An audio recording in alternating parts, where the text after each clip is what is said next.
Most people chant Om to relax, but that was never the original purpose.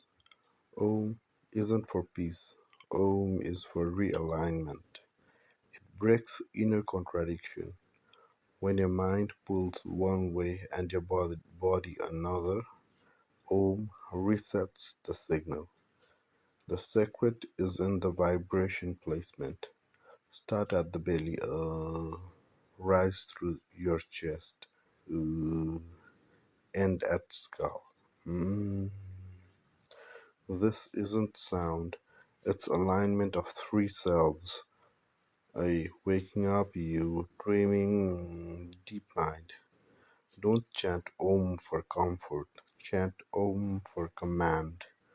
Whisper it with awareness and watch scattered parts of you return home. Silent ancient codes where your lost powers get remembered.